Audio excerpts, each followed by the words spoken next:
আসসালামু আলাইকুম বন্ধুরা, কেমন আছো তোমরা? আশা করি তোমরা সবাই অনেক ভালো আছো, সুস্থ আছো। আমরা অনেক ভালো আছি। চলে আসলাম আরও একটা নতুন ভিডিও নিয়ে। তো আজকে হলো সোমবার, ঘুম থেকে উঠে যে সকাল সকালে চা বানাতে চলে এসেছি।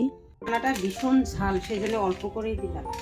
আজকে সকালে হবে মুড়ি, চানাচুর, ধনেপাতা, পেঁয়াজ দিয়ে ভালো করে মেখে তারপরে চা খাবো আজকে।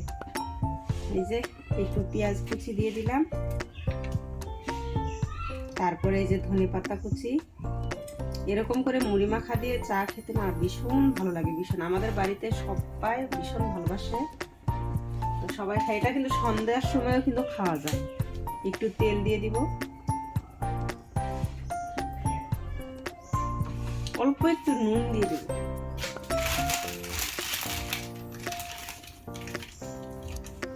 এক চিমটির মতো অল্প নুন দিয়ে দিব। তারপর এটাকে ভালো করে মেখে নিব। তারপরে দেখতে পাচ্ছ তোমরা কি সুন্দর কালারটা হয়েছে। এখন এটা গরম গরম চা দিয়ে খেয়ে নিই। দাঁড়াও, চাটা ঢেলে নিই।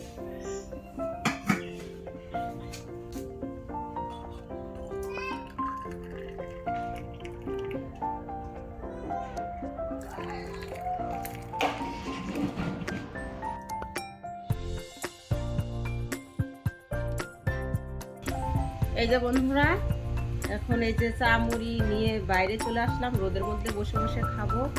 আর মুড়ি মাখাটা তো এই যে চাটা খেয়ে বড় ঘরে বিছানাগুলো তুলে নিলাম।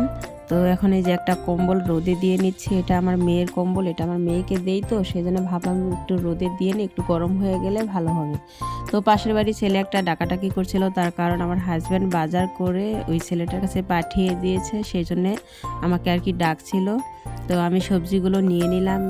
আমাদের এখানে সকাল সকালে না ভীষণ ভালো ভালো সবজি পাওয়া যায়, একদম তাজা সবজি পাওয়া যায়। সেই জন্যে ও কিনে যে ওর কাছে পাঠিয়ে দিয়েছে। এখন রান্নাও করে নেব। তো বিছানা তো তোলা হয়ে গেছে, বড় ঘর গোছানো শেষ। তো ভাবলাম যে এখন রান্নার কাজটাই শুরু করি। তো মেয়েও কিন্তু খেলতে চলে গেছে, মানে আমার ছেলেদের সাথে ও খেলা করছে রাস্তার মধ্যে। বাড়ির গেটটা আটকে রাখি, তার কারণ ভীষণ কুত্তা। দেখো বন্ধুরা, কি কি বাজার করে নিয়ে চলে আসলো সকাল সকালে।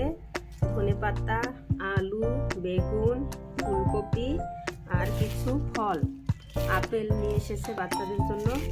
তো আমাদের এখানে না সকাল সকালে ভালো টাটকা সবজি পাওয়া যায়, সেই জন্যই কিন্তু সকালে বাজার করে পাশের বাড়ির একজনের কাছে কিন্তু পাঠিয়ে দিয়েছিল, ওটাই কিন্তু দিয়ে গেল। এখন চলো রান্না বান্নাগুলো করে নিই। আজকে শুধু সবজি বাজারই করে এনেছে, মাছ টাছ কিন্তু কিচ্ছু আনেনি, কারণ রবিবারে তো 1.5 কেজির মতো মাংস এনেছিল। তো ওটা কালকে রাত পর্যন্ত তো খাওয়া হয়েছে। সেজন্য আমাকে ফোন করেছিল যে মাছ কি নেবো। আমি বললাম যে না, মাছ আনতে হবে না, আজকে এমনিই শুটকি মাছ দিয়ে রান্না করব। তো এমনি চালানি মাছ খাওয়ার থেকে না খাওয়াই ভালো, ওর মধ্যে তো দুনিয়ার রোগ ব্যাধি থাকে। তো নদীর মাছ হলে তাও ভালো হয়, কিন্তু এখন মেয়েকে নিয়ে না নদীর মাছ আনলেও কাটতে পারি না, ভীষণ অসুবিধা হয়।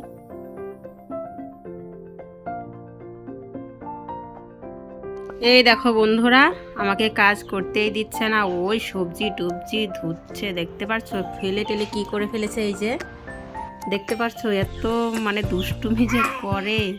মুরগি আসছে ওইদিকে। তো আমি রান্নাটা কিন্তু হেসেলেই করব, তো একেবারে রান্নার সময় তোমাদের সাথে দেখা হচ্ছে। আমি এগুলো একটু গুছিয়ে নিই, এ মানে এত দুষ্টুমি করছে। এই দেখো, ও সবজিগুলো ধুচ্ছে, আমাকে ধুতেই দেবে না, একদম মানে ভীষণ কাজের মেয়ে হয়ে গেছে। দাও দাও দাও। তো চলো একেবারে রান্নার সময় দেখা হচ্ছে তোমাদের সাথে। বাইরে হেসেলে রান্না করব, সেই জন্য এই যে হাঁসেল পাটটা কিন্তু একটু ঝাড় দিয়ে নিচ্ছি। আমাদের গ্রামের বাড়িতে না এই উঠোনটা ভীষণ নোংরা হয়, তার কারণ চতুর্পাশে তো গাছ থাকে, সেই জন্য গাছের পাতা টাতা পড়ে আরও তোমার অনেক লোকজন থাকে একটা বাড়িতে, সেই জন্য কিন্তু অনেকটাই নোংরা হয়। আমরা বউরা কিন্তু সারাদিন কত কাজ করি, আমাদের কাজের কিন্তু কোনো হিসেব হয় না যে এটা করলাম সেটা করলাম। সকাল থেকে উঠে কত কিন্তু আশি কাজ আমাদেরকে করতে হয়, কিন্তু আমাদের কাজের কোনো হিসেব নেই, কোনো মানে মূল্য নেই। আমরা যতই কাজ করি না কেন, আমরা মেশিনের মতন, মানে সবাই এরকমটাই ভাবে হয়তো। তার কারণ আমরা যখন কাজ করি তখন মানে কোনো কথা নেই, যদি একটু শুয়ে বসে থাকি তাহলে কিন্তু সবার চোখেই লাগে শুয়ে আছে, আরাম করছে, কাজ বাজ নেই, এটা সেটা। তো আমরা কিন্তু বিনা বেতনে এই কাজগুলো করি, মানে সারা জীবন গাধার মতো খেটে যায়, আমাদের কিন্তু কোনো মাইনে দেয় না কেউ, কোনো হাজিরা দেয় না। ছেলেরা যতই কাজ করুক না কেন ওদের কিন্তু একটা হিসেব থাকে, হ্যাঁ বাইরে কাজ করে এসেছে অনেকটা কষ্ট হয়েছে। আমাদের মেয়েদের কি কোনো কষ্ট হয় না? তো আমি এটাই বলতে চাই যে আমাদের মেয়েদেরও তো কষ্ট হয়, আমরাও তো রক্ত মাংসে গড়া মানুষ, তাই না? তো জানি না লোকেরা কি ভাবে না ভাবে। আমরা যদি একটু মানে অসুস্থ হয়ে পড়ি, অসুস্থ হয়েছে তো কি হয়েছে, সংসারে কাজ কি করা যাবে না, এই তো দুটো বাসন ধোয়া, দুটো কাপড় ধোয়া, এই তো কাজ শেষ। কিন্তু আমাদের কাজের কিন্তু আমরা কোনো হিসেব দিতে পারি না।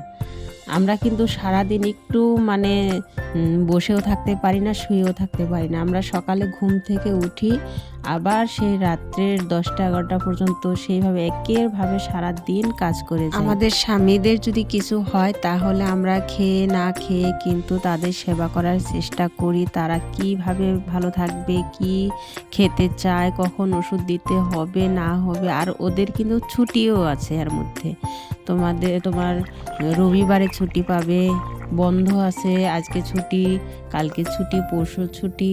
ওদের মানে একদম রেঁধে বেড়ে সামনে ভাত দিয়ে দিতে হয়, তাই না? কিন্তু আমাদের কোনো বন্ধ নাই, কোনো ছুটি নাই, মানে আমাদের এরকম কেউ নাই যে বলবে যে ধরো এই ভাত বেড়েছি, এসো ভাত খেয়ে নাও। এটা শুধু এই বাপের বাড়িতেই হয়। যদি এখন পর্যন্ত যদি বাপের বাড়ি যাই তাহলে কিন্তু ভাত টাত বেড়ে কিন্তু ডাকে, এসো ভাত খাও। তো এটা কিন্তু স্বামীর বাড়িতে হয় না। তো এটা বললাম, এটা আমার জীবন কাহিনী না। তো অনেককেই দেখি এরকম, মানে আমার নিজের চোখেও দেখা এরকম অনেক কিছুই আছে। তো সেটাই আর কি তোমাদের সাথে শেয়ার করলাম। আমি জানি মানে আমাদের এখানেও যদি আসে তাহলে কিন্তু বাইরেও এরকমটা হয়। মেয়েদেরকে এত মানে এরকম একদম নিচু ভাবা কিন্তু একদমই ঠিক না। মেয়েরাও তো মানুষ, তাই না? বাড়ির বউরা কি মানুষ না? বাড়ির বউদেরকে সম্মান করা দরকার, বাড়ির বউকে একটু যত্ন করা দরকার। বাড়ির বউটা যদি খেয়ে না খেয়ে সারা দিন তোমাদের সেবা যত্ন করতে পারে, তোমরা কি একটু পারো না? তো এইটুকুই বলার ছিল আমার। তো জানি না ঠিক বললাম না কি ভুল বললাম। তো যদি ভুল ত্রুটি হয়ে থাকে তাহলে ক্ষমা করে দিও। আমার যতটুকু ঠিক মনে হয়েছে আমি কিন্তু ততটুকুই আর কি বলার চেষ্টা করলাম।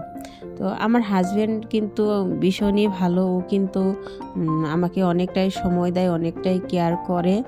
তো আমি আশেপাশে এইসব জিনিসপত্র কিছু দেখি, সেই জন্যই আর কি তোমাদের সাথে আমার মনের কথাটা আর কি শেয়ার করলাম। তো তোমাদের সাথে কথা বলতে বলতে কিন্তু আমার অনেক কাজই হয়ে গেল। এখন সকালে তো ঘরটা গুছিয়ে নিয়েছিলাম, তারপরেও কিন্তু এলোমেলো হয়ে গেছিল, যেহেতু বাচ্চা আছে সেই জন্য আরেকটু গুছিয়ে নিলাম। আর এই যে এই ফুলদানিটা কিন্তু আমার মেয়ে ওই খিড়কি দিয়ে ফেলে দিয়েছিল, তো ছোটো ছেলেকে বললাম ওটা তুলে দেওয়ার জন্য, ও তুলে দিল, একটু মুছে টুছে ওটা রেখে দিলাম। তো যতটুকু জিনিসপত্র আছে একটু গুছিয়ে গাছিয়ে পরিষ্কার করে রাখার চেষ্টা করি। আর এখন কিন্তু ঘরটাও ভালো করে মুছে নিচ্ছি। এই ঘরটাই মুছবো আজকে, বাচ্চাদের ঘরটা আজকে আর মুছবো না। তার কারণ কালকে দুটো ঘরই মুছেছিলাম, প্রত্যেক দিন দুটো ঘর মুছতে গেলে না অনেকটাই চাপ হয়ে যায়। তো এখন পর্যন্ত তো গা ধুইনি, ছেলে মেয়েদেরকে গা ধুয়ে দিয়েছি ওদেরকে। তো মেয়েকে পাশের বাড়িতে দিয়ে এসেছি, আর এখন এই যে ফ্যানটা চালু করে দিলাম যাতে ঘরটা তাড়াতাড়ি শুকিয়ে যায়। এখন কিন্তু আমি গা ধুয়ে চলে এসেছি, এসে এই যে প্রথমে ভাবলাম যে কাপড় চোপড়গুলো তুলে নেই।